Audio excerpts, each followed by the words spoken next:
Muito bem, Décio. Eloy Siebert. Siebert. Siebert. O original mesmo é Ziebart, de origem alemã, mas o nome abrasileirado ficou Siebert. Então, temos que adotar o nome que permaneceu. Mas vamos conhecer um pouco do Décio. O que o Décio pode falar para a gente aí? Né? Que pessoa é essa? Da onde fala? Nelson, atualmente eu moro em Tangará da Serra, Mato Grosso, na região da Bacia do Alto Paraguai, e eu sou natural do Rio Grande do Sul. A minha cidade natal é uma cidade considerada pequena e que no passado era conhecida como onde foi produzida a primeira colheitadeira motorizada colheitadeira do Brasil, que foi a SLC. E hoje é a indústria de máquinas John Deere. E atualmente a nossa cidade é um pouco mais conhecida por ser a cidade natal da Gisele Bündchen. Então, lugar de gente bonita, modéstia à parte. Eu já estou aqui e sempre eu gosto de ressaltar isso. Desde criança eu sempre gostei. No sítio onde meu pai morava, a gente morava no interior do município de Horizontina, e tinha um rio, o rio Buricá, e a vila era a Vila Cascata do Buricá. E desde criança a gente teve um gosto pela água, e sempre preocupado já desde criança, com o assoreamento que estava acontecendo, com a diminuição da vazão desse rio.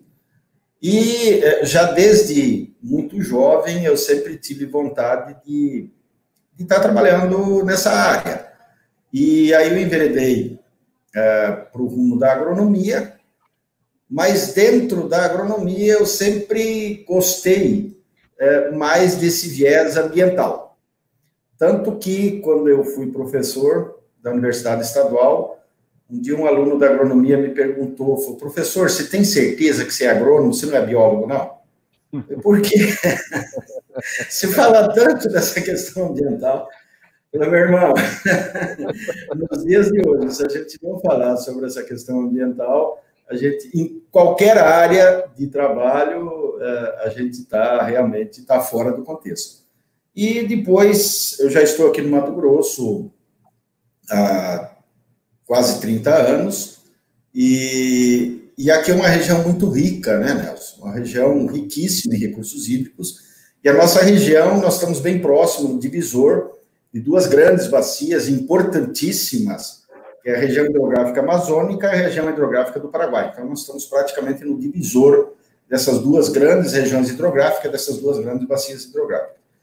E desde 1999 que a gente vem fazendo alguns trabalhos, fizemos expedições, e o rio onde a gente trabalha, que a gente inclusive participou da criação do comitê, é o rio Sepotuba, que é um dos principais afluentes da margem direita do rio Paraguai.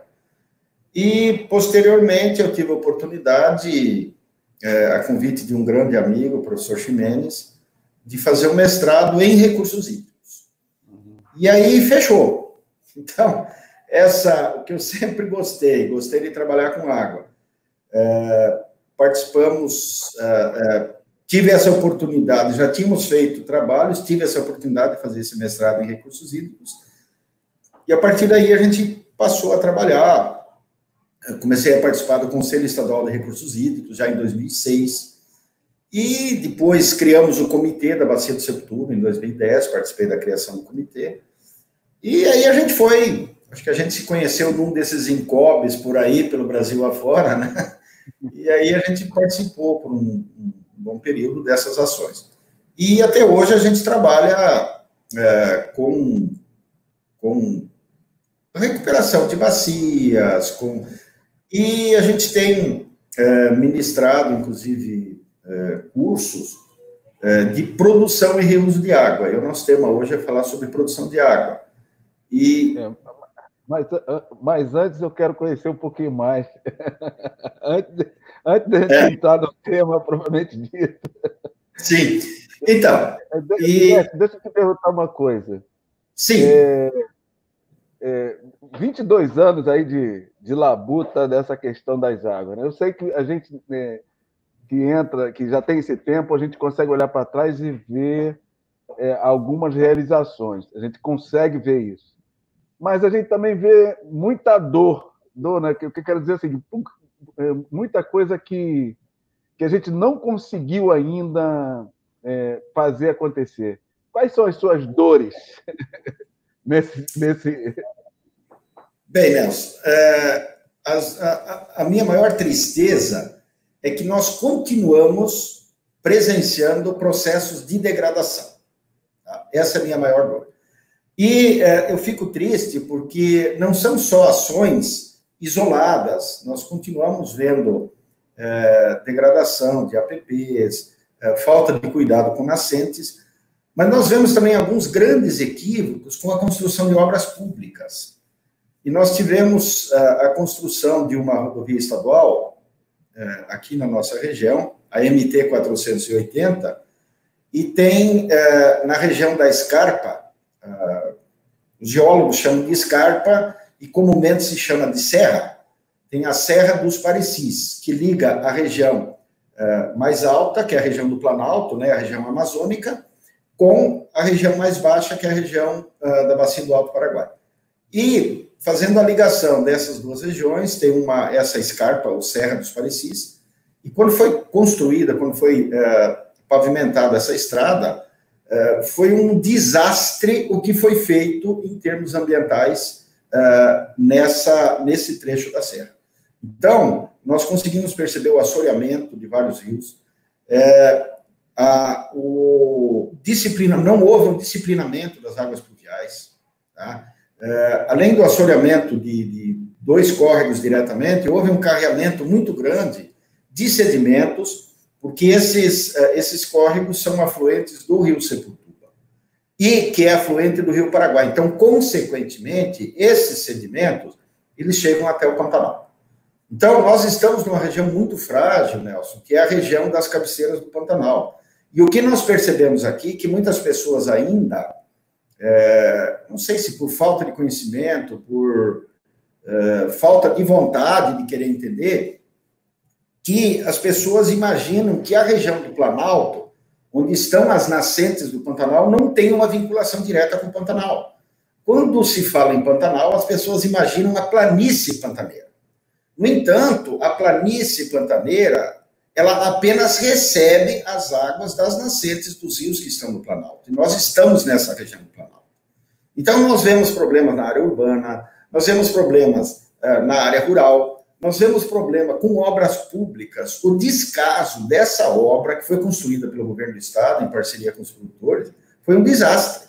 Tá? Foi um verdadeiro desastre. Tanto que, hoje, essa estrada está a ponto de ser interditada, porque tem processos erosivos enormes se formando, porque não houveram os cuidados básicos com o disciplinamento das águas pluviais.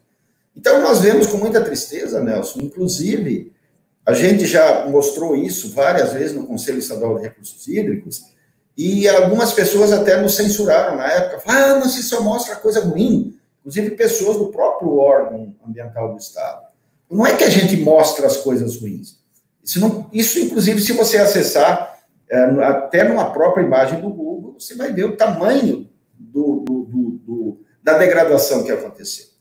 Então, o que nós vemos, Nelson, é que nós temos pequenos avanços, e nós temos alguns gestores públicos que ainda não se conscientizaram disso, tá? Não permitem a participação da sociedade na formulação de políticas públicas. E os gestores, infelizmente, nós estamos numa região, Nelson, onde tem uma média de precipitação de 1.940 milímetros por ano. Isso dados do INMET, de um trabalho que a gente fez em formações de 20 anos, tá? E tem outros índices pluviométricos medidos que também os números são idênticos aqui da região. E falta água, você acredita? Falta água para abastecimento público. Eu queria te perguntar uma coisa que me ocorreu agora com a sua fala. Será que nós não estamos pecando na formação dos técnicos que a gente está colocando no mercado? Ou seja, pecando no sentido de de falar para eles da importância das questões hídricas? Será que as nossas cadeiras universitárias estão à parte das questões hídricas? Nelson, eu concordo integralmente com você. E eu tive uma experiência que a minha primeira atividade profissional foi na Secretaria de Agricultura e Abastecimento do Paraná. E o Paraná se notabilizou pelo grande programa de conservação de solos e águas através de microbacias. E eu ainda estava na Secretaria da Agricultura do Paraná, em Curitiba, e o secretário de Agricultura falou, olha, eu gostaria que vocês fossem numa reunião na secretaria, na época, não sei se era a Secretaria de Infraestrutura ou Secretaria dos Transportes, enfim, que cuidava da parte de transportes do Estado do Paraná. E a gente discutindo com os engenheiros dessa secretaria, de repente um engenheiro levantou e falou, eu não sei o que eu estou fazendo aqui nessa reunião. Não, estamos aqui para... ele falou, eu como engenheiro civil, a minha função é tirar a água da estrada. O que acontece com ela depois não é problema meu. Ora, quando nós temos pessoas, isso já faz alguns anos, entendeu? Mas eu acredito que essa evolução foi muito lenta, Nelson, e nós tivemos esse pensamento ainda se perpetuou. Infelizmente, na minha área, tá? Já desde os tempos de faculdade, a gente era criticado porque a gente se preocupava com essas questões ambientais, se preocupava com a questão da sustentabilidade. Tá? Tanto que o que esse aluno me perguntou, se realmente eu era agrônomo ou biólogo. Então, eu concordo integralmente com você, porque eu estive dentro da universidade, fui professor e percebi isso, tá? Que essa questão ambiental, ela está sendo muito pouco discutida. Eu participei durante 14 anos do Conselho Estadual de Recursos Hídricos, participei do grupo de acompanhamento da implantação do plano estadual, participei de reuniões de revisão do plano nacional. O que acontece? O Estado do Mato Grosso tem um plano estadual de recursos hídricos muito bonito, mas sabe onde ele está? Na estante, impresso na estante. As demais secretarias de Estado não utilizam todas as informações que têm nesse plano estadual de recursos hídricos, tanto que as próprias obras públicas não observam princípios básicos. Então, essa questão de formação profissional, eu concordo integralmente com você, isso é um problema sério, que ainda existe aquela ideia de não se trabalhar de forma integrada, entendeu? Eu tive a felicidade, quando estava na universidade, se tentou implantar um sistema de trabalho por grupos de aprendizagem e não por disciplinas. Infelizmente, como isso era muito complicado, isso não prosperou. Então, o que a gente fazia? A gente ia a campo, tá? E eu ministrei, uma disciplina que eu ministrei foi desenho técnico, então a gente ia via processos de degradação e pedia para os alunos fazerem desenhos técnicos em cima disso, tá? De várias questões. Então, só que isso não prosperou, e a gente vê que as universidades, elas continuam ainda... é um processo muito lento dessa adequação. E é claro, nós temos que sempre ter em mente a importância da produção, né, Nelson? Isso é evidente. O estado de Mato Grosso hoje se notabiliza por ser o primeiro produtor nacional de algodão, produz mais de 55% da produção de algodão, é o maior produtor de soja, é o maior produtor de milho, é o maior rebanho bovino. Isso tudo é importantíssimo, tá? Isso está fazendo com que o estado, inclusive, tenha um crescimento acima da média nacional. Mas eu creio que se esse processo não for feito com sustentabilidade, tá, nós estaremos cometendo aqui os mesmos erros que já foram cometidos em outras regiões do país de exploração mais antiga. Então, nós vamos ter aqui, já estamos tendo problemas, tanto que é inadmissível nós termos um volume tão alto de precipitação pluviométrica e faltar água para abastecimento público. Então, eu sempre digo, Nelson, que nós não estamos sequer fazendo o óbvio. O dia que nós fizermos o extraordinário, a situação dos recursos hídricos vai ser uma maravilha. E chega nessa época agora, a gente começa a ouvir um chavão, sabe, que chega a doer os ouvidos da gente, quando a gente escuta falar em crise hídrica. Nelson, eu não aceito o termo crise hídrica. Para mim, o que existe é crise na gestão dos recursos hídricos. Gestão e uso inadequado. Agora, crise hídrica é inadmissível. Mesmo no Nordeste, onde o volume de precipitação é menor, tá, existem formas de se resolver a situação. Então, sabe, a gente, nesse período que eu participei, 14 anos no Conselho Estadual de Recursos Hídricos, a gente viu que as coisas, elas avançaram muito pouco, tá? Muito pouco. Então, a gente já procurou fazer trabalhos, nós fizemos trabalhos interessantes aqui na bacia, em parceria com o WWF, alguma coisa até com a TNC, mas especialmente com o WWF, e foram trabalhos interessantes, especificamente no tema que depois a gente vai comentar, que é a questão da produção de água. Mas o que a gente vê é que, de maneira geral, nós tivemos poucos avanços, ainda temos retrocessos. Então, aqui na bacia de abastecimento público da nossa cidade, Tangará da Serra, o rio, o manancial de abastecimento público, tá? A vazão foi diminuindo, chegou numa época que nós fizemos um trabalho junto com o WWF, que a empresa de saneamento estava captando 94%, 95% da vazão do rio. E nós temos empreendimentos a jusante que tinham outorga, 2 frigoríficos, tá? Que tinham outorga e simplesmente não puderam nem fazer diluição e nem poder mais fazer captação. Então, o que é isso? É falta de planejamento. E já desde 2013, que através do Comitê da Bacia, do Septuba, nós reunimos com o Ministério Público e com os usuários, tá? Com o Poder Público Municipal, para se estabelecer, uma linha de ação. Tá? E já se passaram 7 anos, tá? E nada foi feito. Então, o que eu vejo que os nossos gestores públicos, eles têm um pouco de dificuldade de ouvir os técnicos. Tá? Esse é o grande problema. Não sei se vocês aí no Guandu enfrentam o mesmo problema, mas aqui, ao menos, os nossos gestores, tá? Eles não gostam muito de ouvir os técnicos. E eles não gostam muito de obras simples. Tá? E depois nós vamos estar discutindo a questão da produção de água, a gente vê que o que precisa são obras simples, não precisa ser obras astronômicas, faraônicas. Tá? Então, os gestores, infelizmente, eles têm essa visão, que na minha avaliação é uma visão equivocada, e às vezes o processo de preservação, ele é atropelado, tá, pelo processo de produção. Veja bem, eu gosto sempre de ressaltar a importância da produção. Tá? Hoje nós vemos com essa crise que nós estamos vivendo no país, em função dessa pandemia do coronavírus, o setor agropecuário é que tem ainda equilibrado a balança comercial do país. Então, é muito importante a produção da agropecuária, a produção do agronegócio. Mas, a gente trabalha, nós temos vários clientes que a gente presta consultoria que já estão perfeitamente adequados à questão da sustentabilidade, tá? Buscando certificações, mas nós ainda vemos um número de pessoas que trabalham na produção agrícola que não têm essa visão. E isso é lamentável, porque tanto a agricultura como a pecuária.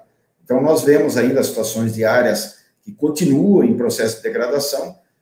O nosso rio aqui, o Rio Septuba, que mais de 40% da área da bacia está no município de Tangará da Serra. Nós vemos longos trechos que não tem absolutamente nada de área de preservação permanente. Tá?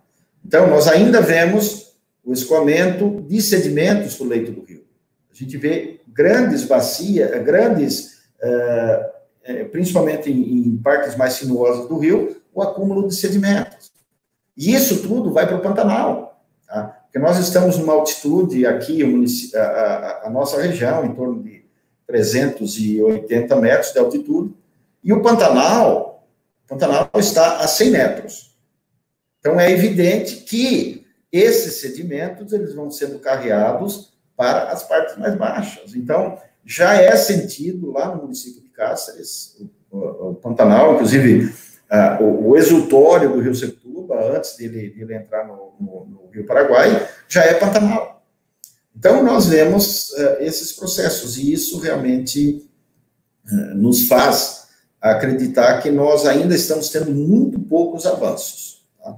Nós temos um grande crescimento, há um descompasso nesse processo. Nós temos um grande crescimento da produção, mas nós temos um pequeno crescimento na cabeça das pessoas no aspecto da preservação.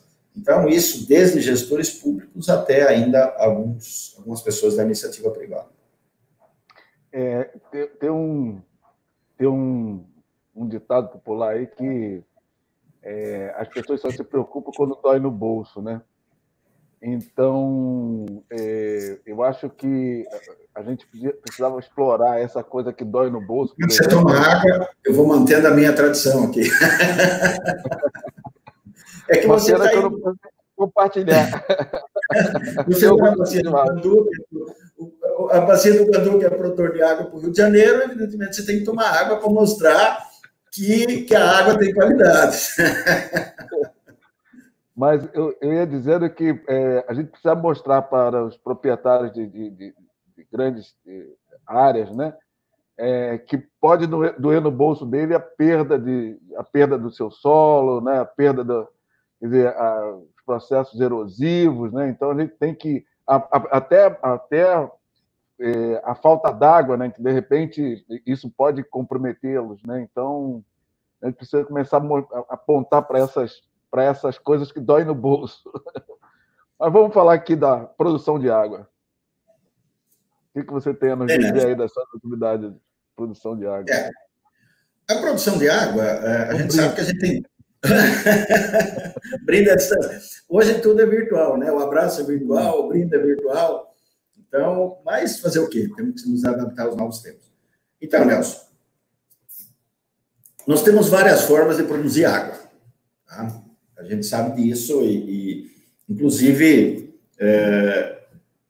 nós temos máquinas, né, que produzem água a partir da umidade do ar. Então, tem uma empresa brasileira, um engenheiro mecatrônico, que já, acho que há uns 15 anos, ele desenvolveu uma máquina de produção de água. A princípio, ele tinha desenvolvido uma máquina grande e depois diminuiu o tamanho por alguns problemas de produção. E tem aquela máquina de Israel, que inclusive Israel produz e distribui para vários países em regiões mais áridas, né, onde tem falta d'água, especialmente na África, que ela consegue produzir 900 litros de água por dia, tá? A partir da umidade do ar, se você tiver acima de 15% da umidade do ar, ela consegue, é um processo de condensação, produz água. Ok. Nós temos processo de produção de água, seja através do processo de dessalinização, e inclusive de próprio tratamento, que aí seria o reuso, tratamento de efluentes, utilizando, por exemplo, a osmose reversa, tá? Que é um processo de filtração, de superfiltração, tá? E onde a água tem condições de ficar em condições de potabilidade. Tá? Aqui, sem querer fazer merchandising, Nelson, mas eu tive a oportunidade, eu fiz um curso em São Paulo, e nós fomos visitar a fábrica da Natura, próximo de São Paulo, Cajamar, se não me engano. E a Natura tem um processo, claro, a Natura tem todo um apelo, aí é um apelo comercial, assim como a Fundação Boticária também tem, tá? Mas o tratamento de efluentes deles chama atenção, porque no final do processo é feito esse tratamento através de osmose reversa, e a água sai, no final, em padrões de potabilidade, de acordo com a portaria 2914 do Ministério da Saúde. Só que como a nossa legislação ainda não estabelece essa possibilidade, eles retornam essa água em padrões de potabilidade para o rio. Então, existem essas formas de produção de água. Tá? A dessalinização também, através do processo de osmose reversa. Mas eu vejo assim, nós temos que aproveitar para produzir água. Aí algumas pessoas falam, às vezes até questionam, mas, pô, tem esse oceano enorme aí, dá para fazer o processo de dessalinização de água, por que a gente vai se preocupar com falta de água? Ok, nós que estamos aqui no Centro-Oeste, nós estamos a apenas 2.000 quilômetros do litoral. Entendeu? Nós vamos bombear água a 2.000 quilômetros se nós podemos produzir a água aqui no nosso local. Então, Tem vários trabalhos já mostrando, e eu acho que o Paraná fez um trabalho fantástico, tá? Por exemplo, no programa Cultivando Água Boa, da Itaipu Nacional, inclusive, nós temos o prazer e o privilégio de estar desenvolvendo um trabalho agora na companhia do Jair, que foi superintendente desse programa durante 15 anos, tá? Jair Cotes. E lá eles tiveram resultados extremamente práticos com ações óbvias, tá? Quando eu falo que nós não estamos fazendo nem o óbvio, tá? Com ações óbvias. O que são essas ações óbvias? Você fazer a retenção da água das chuvas, fazer com que essa água das chuvas volte para o ponto de onde ela saiu na nascente dos rios. De onde ela saiu? Porque o ciclo da água, o ciclo hidrológico, como ele é um ciclo, ele não tem um princípio, nem um meio, nem um fim. Mas o processo, para que o ciclo funcione, nós temos que ter saída de água das nascentes, que são oriundas do lençol freático, que vão para os rios, que vão para o oceano, que daí acontece o processo de evaporação, condensação, precipitação, fechando o ciclo. E se essa água que precipita, ela não for conduzida para o local que é a sua fonte, qual que é a fonte? É o lençol freático. E de que forma isso pode e deve ser feito? Fazendo a retenção dessa água das chuvas, evitando o seu escoamento diretamente para o leito do rio, porque quando você tem o escoamento, você não tem a retenção dessa água, você tem o escoamento, o que acontece? Além de estar levando contaminantes e sedimentos para o leito do rio, essa água vai embora, tá? No nosso caso, o nosso manancial de abastecimento público aqui, o rio de abastecimento público, que é o rio Queimapé, vai para o rio Septuba, vai para o rio Paraguai, junta com o rio Paraná e vai embora para o oceano. Então, aí depois ela vai voltar. Por que é que nós vamos ter que fazer essa água sair daqui, fazer todo esse percurso, evaporar e vir novamente, se nós podemos fazer com que esta água infiltre no solo? Como é feito isso? Simples. Você fazer as propriedades rurais que estão no entorno dessa área, você fazer a contenção dessa água de chuva através das curvas de nível. É só construir curvas em nível e fazer a retenção. Essa água vai infiltrar no lençol. As estradas que estão próximas desses rios ou que cortam esses rios, da mesma forma, levantar o leito dessa estrada, construir bacias de contenção nas suas margens, fazer com que essa água infiltre. Ou o processo que a ANA recomenda, tá? Que é a construção das barraginhas, para fazer essa contenção de águas. E, evidentemente, a questão das APPs, especialmente no entorno das nascentes, porque existe, inclusive, um equívoco, né, Nelson? Quando se fala em recuperação de mananciais, há uma preocupação em recomposição da mata ciliar, nas margens do rio. Essa recomposição das matas ciliares, ela é fundamental para se ter um processo de contenção de resíduos que vão para o leito do rio. Mas, nesse ponto, não há produção de água. A produção de água está nas áreas de recarga das nascentes. Então, somente a recomposição da mata ciliar não vai aumentar o volume de água. Nós temos que fazer um outro trabalho. E nós fizemos aqui, Nelson, um trabalho, nós fizemos de forma experimental, com recursos do WWF, em parceria com um instituto que a gente trabalha aqui, que chama IPAC, Instituto Pantanal Amazônia de Conservação. Nós instalamos drenos verticais dentro das bacias de contenção e em algumas curvas de nível nas áreas de recarga. Nós utilizamos como referência um trabalho da UNB, que tem vários trabalhos de drenagem urbana, é uma cartilha, inclusive, da UNB, ela está disponível, cartilha de drenagem, alguma coisa assim, é um trabalho da UNB, e onde tem várias formas, e eles utilizam, nesse trabalho para drenagem urbana, pneus, tá? Uma manta geoteste, né, que é o bidim, aí coloca o pneu no centro, esses pneus perfurados, tá, empilhados, e pedra britada entre a manta geotêxtil e o pneu. Então, essa água entra e ela infiltra lateralmente e infiltra no fundo. Bom, nós vimos esse trabalho e nós vimos esse trabalho e na bacia na bacia do Queimapé, que é do nosso abastecimento público, teve um vendaval e caiu uma moita de bambu. Então, aquele bambu mais grosso, tá? Nós pegamos esse bambu, tiramos os nódulos, né, internos, tá? Perfuramos esse bambu, uma média de 3 metros, tá? De 2,5 a 3 metros. Fizemos uma perfuração, aí colocamos essa manta geotêxtil, o bambu perfurado no centro, tá? E preenchemos com pedra britada. O que é que nós observamos? Meia hora ou um pouco mais após as chuvas, essas bacias de contenção, a água já tinha toda ela infiltrada. Enquanto que as bacias ao lado, que não foram colocados esses drenos verticais, a bacia permanecia vários dias com a água ali armazenada. Então, o processo de infiltração é muito mais lento. E além do processo de infiltração ser muito mais lento, a gente sabe que ocorre o processo de evaporação. Então, parte dessa água que precipita, ela também evapora. E se nós conseguirmos acelerar esse processo de infiltração da água da chuva, nós observamos que ela vai chegar mais rapidamente no lençol freático. E nós temos uma camada no solo, em torno de 40 a 50 centímetros, que é uma camada mais compactada. Então, primeiro que nós temos que romper essa camada compactada.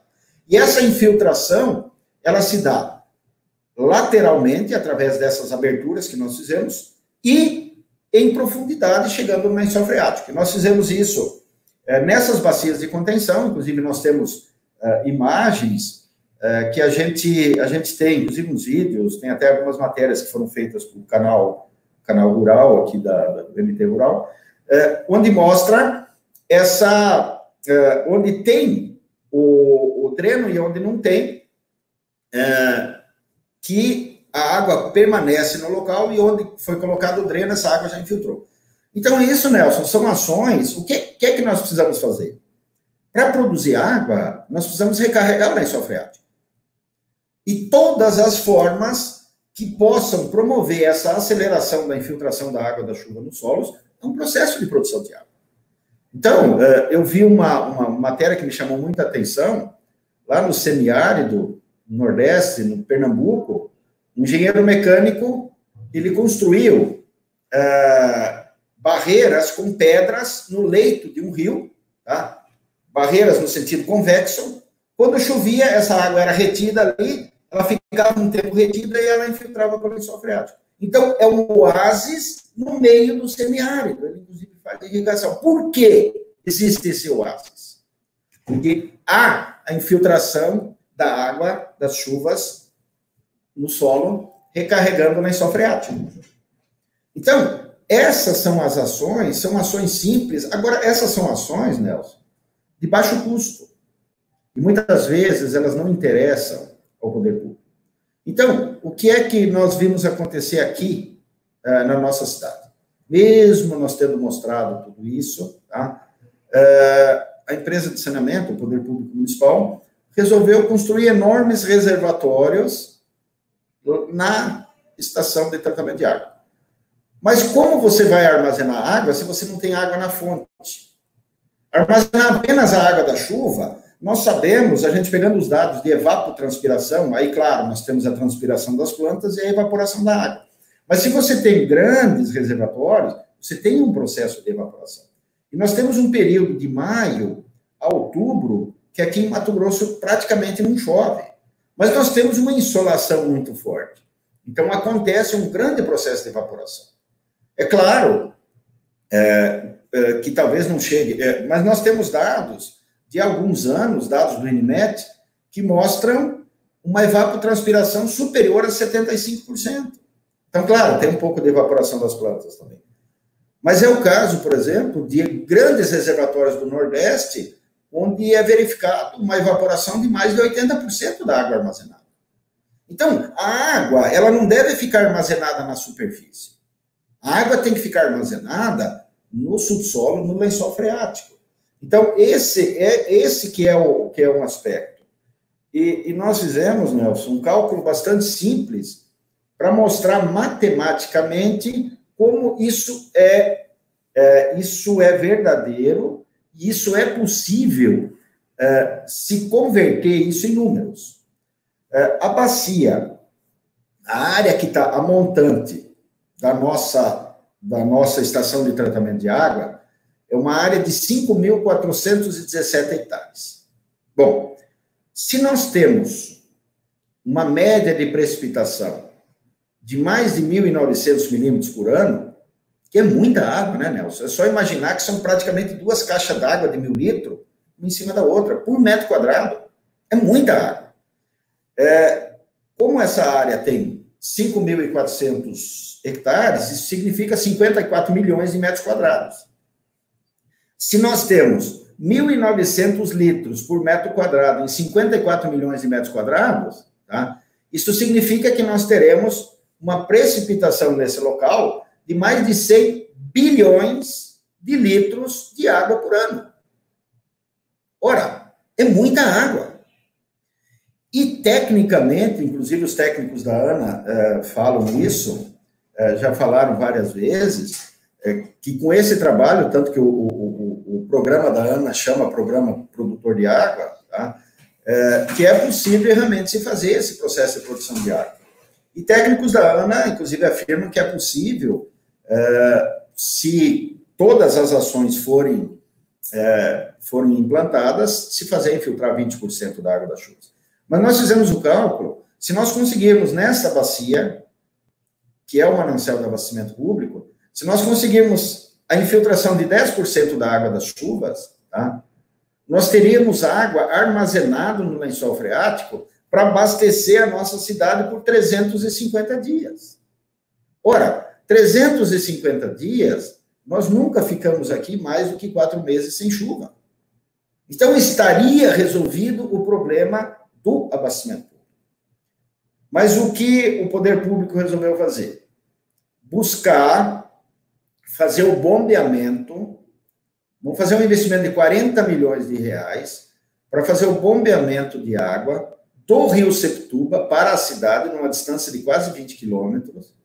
Tá? Tem que instalar bombas potentes para transferir essa água para dentro desses reservatórios da estação de tratamento. Então, bombear água de 20 quilômetros com aclive, tá? Precisa ser bombas potentes para fazer isso. Sendo que, se esse trabalho tivesse iniciado quando o Comitê da Bacia do Septuba discutiu com o poder público, tá? Em 2013, essa situação já poderia ter sido resolvida. Mas são obras simples, né, Nelson? E essas obras simples, tá? Elas nem sempre são de interesse do gestor público. Então,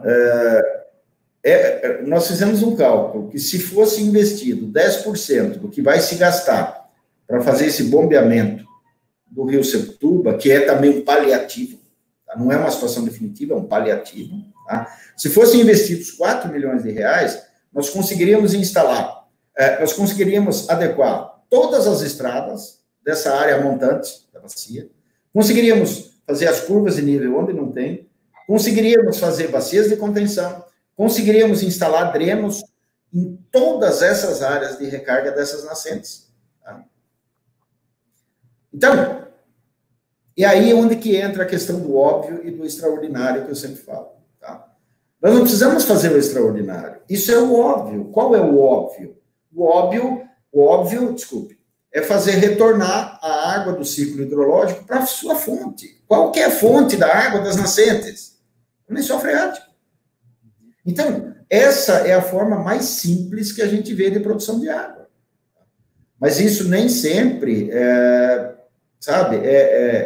visto. Então, nós já apresentamos esse trabalho e possivelmente nós estaremos vendo, nós apresentamos isso num outro município, já da região amazônica, o município de Sorriso, e a Secretaria Municipal do Meio Ambiente ficou muito interessada, tanto que nós já fizemos um levantamento de uma bacia de mais de 90 mil hectares, e possivelmente nós estaremos iniciando um trabalho de instalação desses drenos verticais nessas áreas de recarga. Tem 109 nascentes nessa bacia, tá? E nós vamos fazer esse trabalho nessas áreas de recarga. Então, isso... Deixa eu te perguntar uma coisa. Me lembrei aqui do Tonhão, do Rio Paracatu, em Minas Gerais. Sim, lembro. A grande preocupação do Tonhão é com as estradas rurais. Diz que as estradas rurais exercem enormes barreiras, né, para os cursos d'água e tal. O que você tem com relação a isso? Inclusive, eu vi o Tonhão falando sobre isso numa reunião do Fórum Nacional em Foz do Iguaçu no ano passado, e ele levantava essa questão das estradas rurais. Isso é fundamental, né? A adequação das estradas rurais é fundamental, porque as estradas, no momento que você eleva o nível da estrada, o leito, tá, o nível do leito, você, nas margens, você vai construir bacias de contenção de água das chuvas.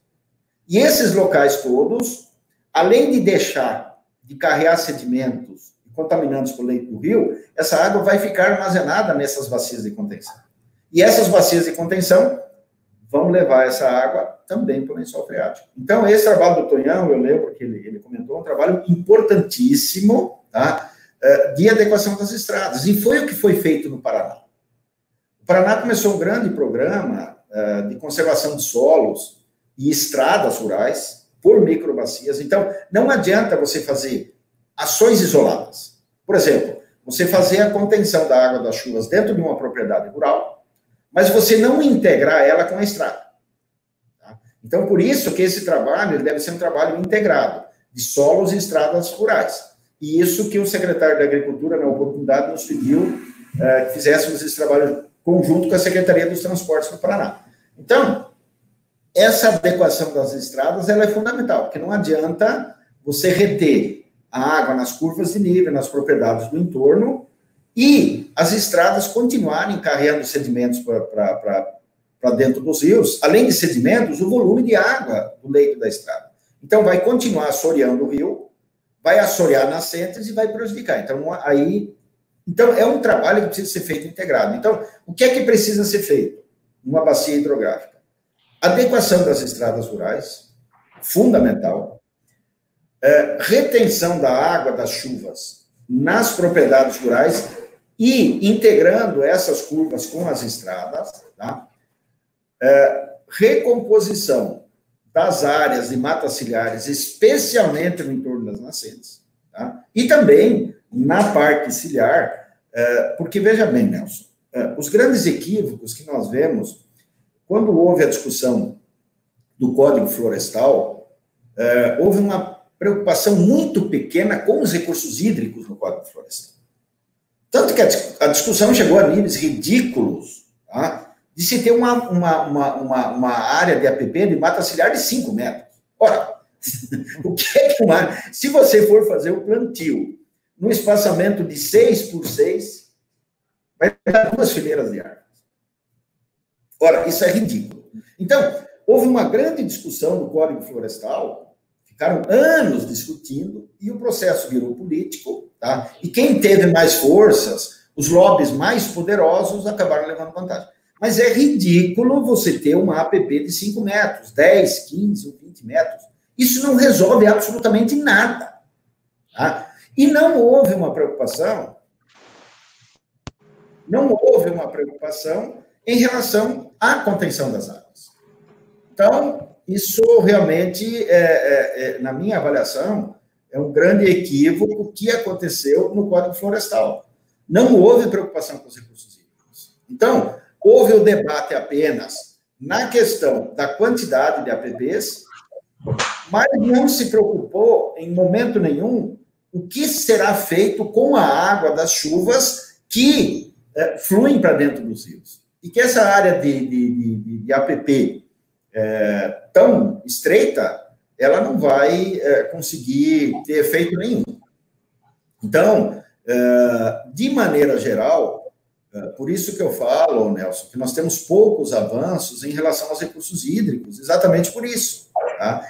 As nossas políticas públicas para os recursos hídricos, elas são, assim, elas deixam muito a desejar. Então, há uma grande preocupação com a reserva legal, com 35% no Cerrado, com 20% nas demais regiões do país, com 80% na região amazônica, que é muito importante você ter preservação florestal, mas, em relação aos recursos hídricos, não houve essa preocupação. Então, esses são os equívocos que são cometidos. E é uma pena, porque nós temos o Fórum Nacional, o Encontro Nacional dos Comitês todo ano, tá? Nós temos várias ações, nós temos uma Agência Nacional de Águas, tá? Agora ela está no Ministério de Desenvolvimento Regional, mas eu vejo que o Ministério de Desenvolvimento Regional, ele deveria ter ações mais efetivas de recuperação de bacias. Maria Inês está fazendo uma observação interessante, a inserção do componente ambiental nos currículos das engenharias é fundamental, mas, infelizmente, na sociedade capitalista, o técnico e o político-econômico geralmente não conversam. Perfeito, Maria Inês. Não existe esse diálogo. E nem sempre o que os técnicos, porque nós técnicos, meu amigo Wagner, um grande abraço, Wagner Miranda Pedroso, tem um trabalho extraordinário em São Paulo com tratamento de efluentes, é um grande colega, um grande abraço, Wagner. Estamos ainda poluindo os nossos rios. Por poluição difusa, importamos água de outros estados para abastecimento e não investimos na proteção dos nossos mananciais ou para o estabelecimento de políticas adequadas para a redução do consumo. Perfeito, Wagner. Esse é um outro componente importante. E nós temos um amigo em comum, Nelson, que é o Lauro, do Comitê da Bacia do Setúbal, tá? O Lauro construiu uma casa e ele fez um trabalho perfeito. Então, essa questão do saneamento, Wagner, é uma questão extremamente complexa. Nós temos aqui, a nossa estação de tratamento de água foi construído rede para captação de esgoto em quase 80% da cidade. Mas a estação de tratamento comporta apenas 30%. Então, nós temos canos enterrados, mas tratamos apenas 30% do nosso esgoto. E, mesmo assim, o esgoto, o produto final que está saindo, tá? Ele está saindo com uma péssima qualidade. Então, e onde se pretende fazer a captação, onde é feito o lançamento do esgoto tratado, tá? Ele está a montante, ele é afluente do Rio Setúbal, está a montante de onde vai ser feita a captação para a cidade. Então, são equívocos, assim, complicados. Maria Ângela, mesmo com a utilização de toda essa tecnologia para as bacias de contenção, é visível a degradação ambiental para a mata ciliar. Com certeza. É um conjunto, Maria Ângela, é um conjunto de ações que precisam ser feitas. Tá? É um conjunto. Estou vendo o João fazendo um comentário aqui agora sobre o sistema de barraginhas. Excelente ação. Então, nós temos um colega que fez um trabalho na região de Cáceres com barraginhas, um trabalho fantástico. Então, é uma integração. Bom dia, Lauro. Um abraço. Deixa eu só concluir o que eu ia falar do nosso amigo Lauro. O Lauro construiu uma casa, ele capta 100% da água das chuvas, e ele construiu um sistema e essa água infiltra para o solo.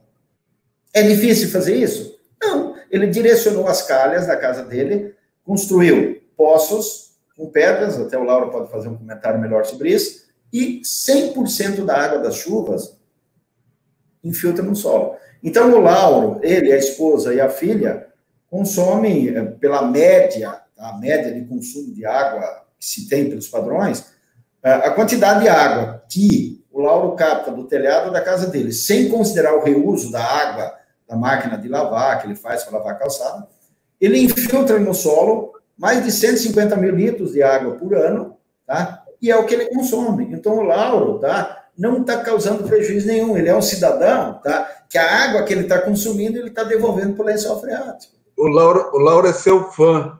E foi ele que falou assim, tu tem que entrevistar o Décio. O padre foi ele. Não, o Lauro é gente boa, a gente participou da criação do Comitê de Setúbal, temos muitos anos aí juntos nesse trabalho.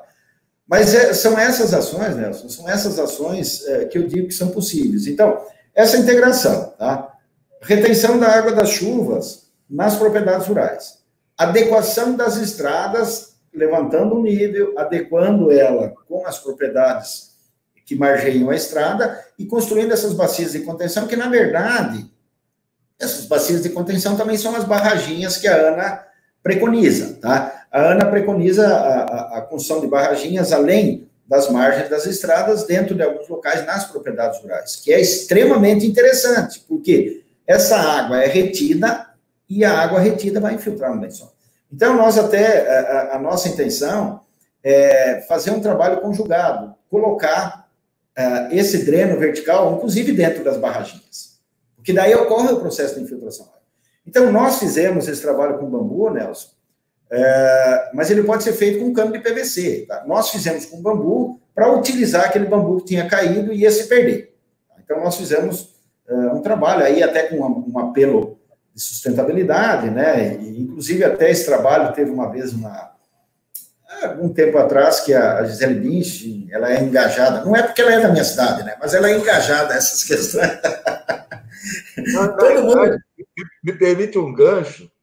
Eu Sim. Tenho defendido aqui, e já falei isso em vários momentos, que nós precisamos nos valer, né, da influência de artistas, de pessoas renomadas, para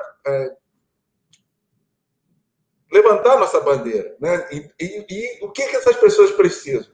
Simplesmente de uma orientação de como elas fazem, como é que elas podem fazer, o que elas podem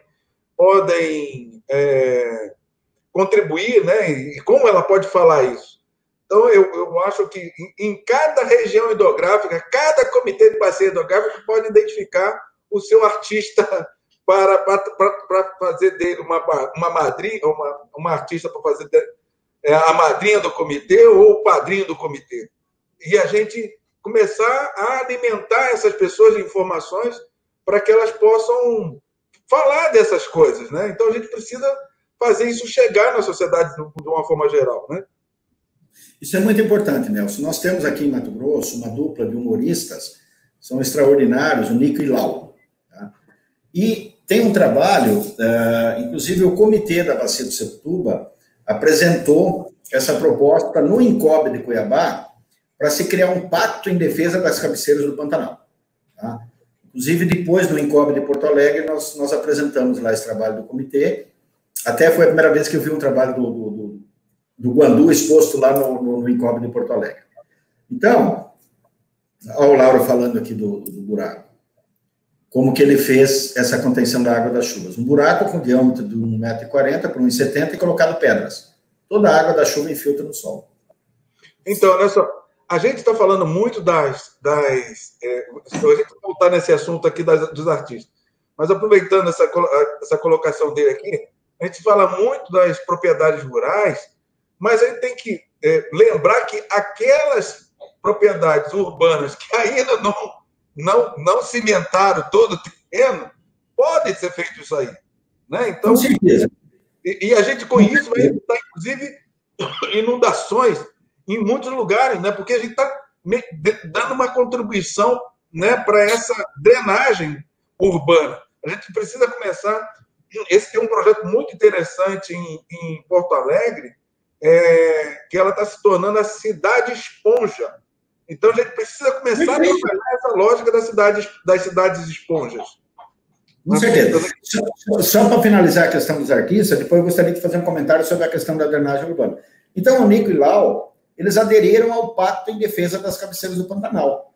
Assim também como o Maurício de Souza criou um personagem, tá, para o Pacto em Defesa das Cabeceiras do Pantanal, um trabalho que é capitaneado pelo WWF, com apoio do setor público, de várias empresas, e inclusive banco, sabe? É um trabalho bacana que vem sendo feito exatamente para se proteger as nascentes do Pantanal. Então, é um trabalho bacana, e o WWF tem buscado viabilizar recursos. É claro que nesses tempos de pandemia os recursos vão escasseando, mas é um trabalho que o WWF tem puxado e a gente tem participado desde o início que o comitê fez isso. Mas essa questão da drenagem urbana, Nelson, ela é importantíssima. Tá? Então, até essa cartilha que eu citei da UNB, ela mostra várias formas de se fazer a drenagem. E nós vemos em outros países...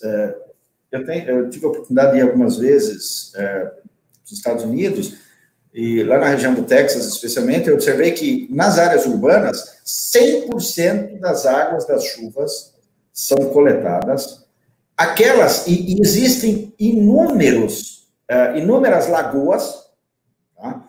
Então, essa água dentro de condomínios, em locais públicos, essa água ou ela é carreada para essas lagoas, e depois é feita a irrigação de praças, de jardins, de parques, tá? E existem hidrantes colocados próximos desses locais para não acontecer problemas como a gente tem aqui. Às vezes o bombeiro vai para atender uma ocorrência, chega no hidrante e não tem água, tá?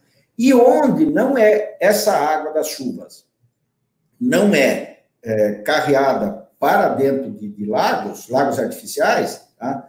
São construídas valas e são valas de drenagem. Então, a água é conduzida, desculpe, a água é conduzida para dentro dessas valas e ela infiltra. E entre as casas também, a gente observa muito que são instalados drenos. Nos condomínios, as casas estão... Desculpe, a erva de chimarrão. Erva muito fina. E são instalados drenos entre as casas também para ir um volume pequeno de água das chuvas, das casas para as ruas. Então, as próprias casas fazem um trabalho idêntico a esse que o Lauro fez. Tá? Um sistema diferente de drenagem, mas também é feito. E eu cito um exemplo aqui, nós temos uma construção aqui na cidade, uma construção nova, ela tem mais de 1.000 metros quadrados. E não tem infiltração de absolutamente nada de água das chuvas. Então, esses 1.000 metros quadrados, com 1.900 milímetros de chuva por ano, você imagina o volume que somente esta construção joga para a rua. Então, meia hora de chuva é suficiente para promover o alagamento. Então, Cuiabá mesmo é um desastre quando chove. Então, a nossa drenagem urbana ela é muito falha.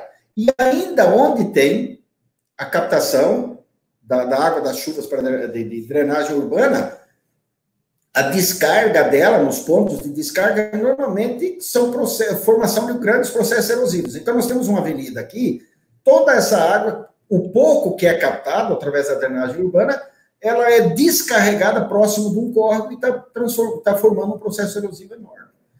Então, esses equívocos nessas obras públicas, eles são muito grandes. Então, é uma discussão, por isso que eu falo, Nelson, nós temos que promover o exercício da cidadania.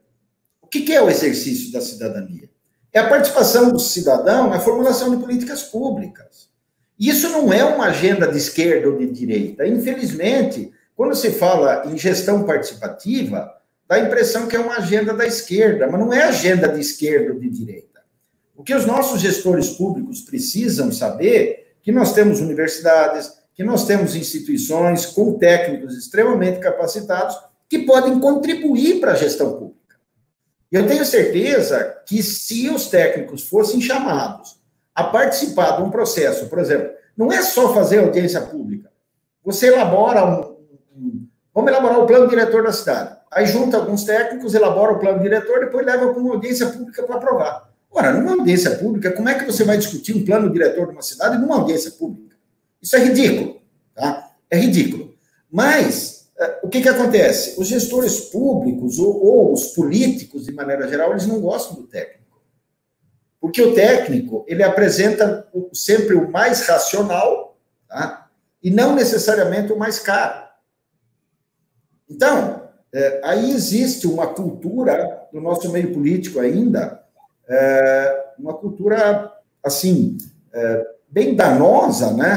Que a gente continua vendo. Até agora, em tempos de pandemia, as barbáries que a gente está vendo de desvio de recursos públicos é uma coisa, assim, nojenta, sabe? É nojenta, tá? E não é este partido ou aquele. Por isso que eu falo, a gente deveria participar da vida política. Só que os nossos partidos políticos estão tão contaminados, tá, que a gente acaba ficando à margem dos partidos políticos. Então, a gente estando à margem dos partidos políticos, o que é que a gente tem que discutir? A gente tem que discutir políticas públicas. Tá? Discutir políticas efetivamente que podem ser utilizadas. Então, o Wagner está falando aqui, diretriz de saneamento, tratamento de esgotos, coleta e destinação de resíduos, drenagem urbana. Cada R$1 investido nessa área representa pelo menos R$4 de economia nos hospitais.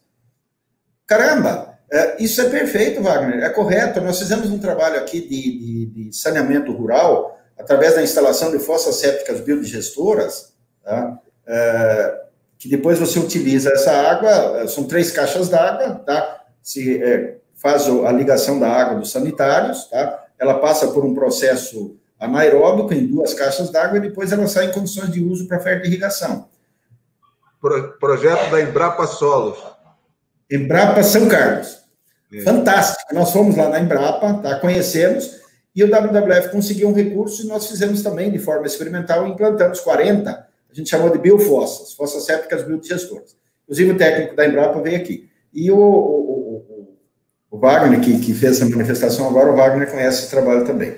E o Instituto Trata Brasil fez um estudo aqui na nossa região, Nelson, tá? Sobre a questão de internações em função de doenças de veiculação hídrica. Isso é assustador, tá?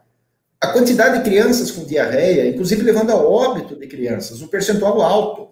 Então, a pedido do WWF, o Instituto Trata Brasil, que discute muito essas questões de saneamento no Brasil, eles fizeram um estudo apenas com dados oficiais, tá? Com dados de registros do Ministério da Saúde. E tem os números dos municípios aqui dessa região, que a gente chama de região do Arco das Nascentes do Pantanal, ou seja, dessa região onde é desenvolvido, em 25 municípios, onde é desenvolvido esse pacto em defesa das cabeceiras do Pantanal. E os números são alarmantes. Tá? Então, isso que o Wagner colocou é fundamental. Se você tem um saneamento, se você tem esse disciplinamento das águas pluviais, tá?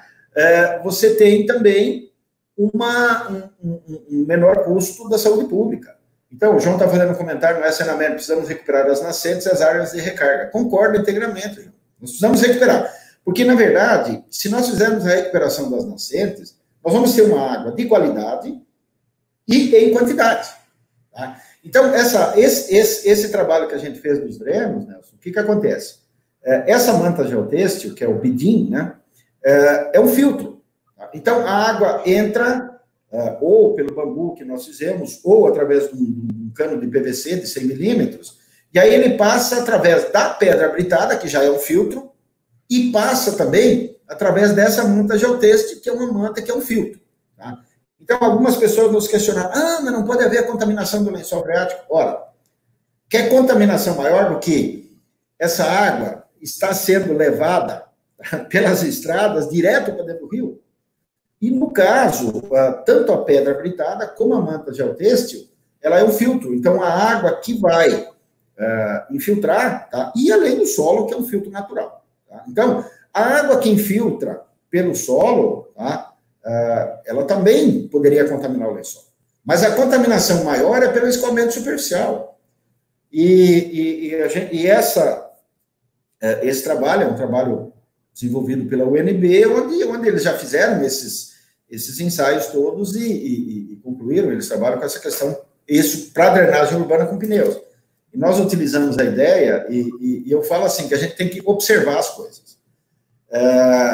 Eu fui gerente de uma empresa, e nós tínhamos um problema no pátio da empresa, e tinha um armazém, onde acumulava água, e ali estava gerando um problema enorme. E daí, eu era gerente regional dessa empresa, aí o encarregado lá do armazém me chamou, falou, vamos resolver isso. Estamos lá pensando, o que vamos fazer? Aí sempre tem aquele curioso que fica do lado, assim, olhando de lado, assim, falou, vocês querem resolver esse problema? Estamos aqui para isso, né? Vocês pegam e enfiam um cano aí que essa água vai descer tudo. Realmente. Então, associando essa ideia do funcionário lá do armazém com esse trabalho da UNB, nós chegamos à conclusão que é possível fazer essa drenagem vertical. É um trabalho extremamente simples. Estamos chegando aqui a 70 minutos de conversa. Essa conversa está muito boa, rica também. Mas a gente meio que limitou mais ou menos em uma hora e pouquinho, para que as pessoas possam correr por todos os demais, né? Hoje ainda tem mais 2. Aí eu digo o seguinte, a gente precisa voltar a esse papo, acho que o papo foi muito interessante, mas eu peço que você faça aí suas considerações finais para a gente seguir para o encerramento. Porque eu ainda tenho que editar aqui uma porção de coisas que foram faladas aqui para colocar na apresentação do vídeo. Maravilha. Nelson, eu fico muito feliz pelo convite, tá? Muito satisfeito. E uma vez eu estava ministrando uma palestra no Sindicato Rural, aí o presidente do sindicato falou: pô, Décio, você é um cara, gente boa, mas quando se fala dessa questão ambiental, você se empolga demais. Mas não tem como não se empolgar, né, Nelson? É paixão. É paixão. Água é vida, tá? Água é vida e não tem como a gente não se empolgar. Então, eu falo assim, como cidadão, se cada um de nós fizer um pouco, tá? O nosso trabalho, a gente sabe que é um trabalho pequeno, tá? Nesse imenso horizonte que nós temos de problema, mas se cada um fizer um pouquinho, eu tenho certeza que a gente vai construir. Então, nós não precisamos reinventar a roda, nós não precisamos redescobrir a pólvora, nós não precisamos fazer nada disso. Nós precisamos apenas desenvolver essas ações óbvias e fazer a coisa acontecer. Então, eu te agradeço pelo convite, Nelson, fico muito feliz, e também aos amigos que participaram, carinhosamente mandaram aí as suas mensagens. Eu agradeço a todos. Um grande abraço. Eu quero dizer que essa palestra não termina aqui, essa entrevista não termina aqui, né? A hora que estiver disponível no YouTube, as pessoas podem ir lá e continuar trabalhando nos comentários e tal. Creio que o Décio, se tiver alguma pergunta, vai responder lá também. Eu também vou participar desse processo. Então, fica aqui aberto. Esse canal está aberto, né? Nós estamos criamos agora uma página na internet também, onde a gente já está vinculando todos os vídeos, já estão vinculados. Eu só não revelei ainda a página porque já tenho o domínio, mas eu preciso vincular o domínio que eu tenho com a página que eu criei. Então, lá também a gente vai disponibilizar um espaço para que as pessoas postem lá uma imagem do seu rio de estimação e façam comentários sobre o mesmo. Então, a gente vai... o rio, né, e as nascentes, esses trabalhos de nascentes, a gente vai poder postar a imagem lá e fazer comentários. Então, a gente vai ter um ambiente comum a todos nós. E o nome da página eu já tenho, eucuidoderios.com.br. Então, maravilha. Aliás, muito sugestivo.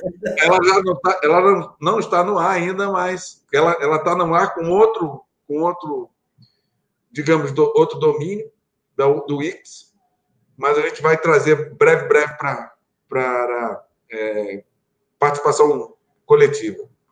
Eu quero te agradecer por demais pela aula que você deu aqui, muito rica.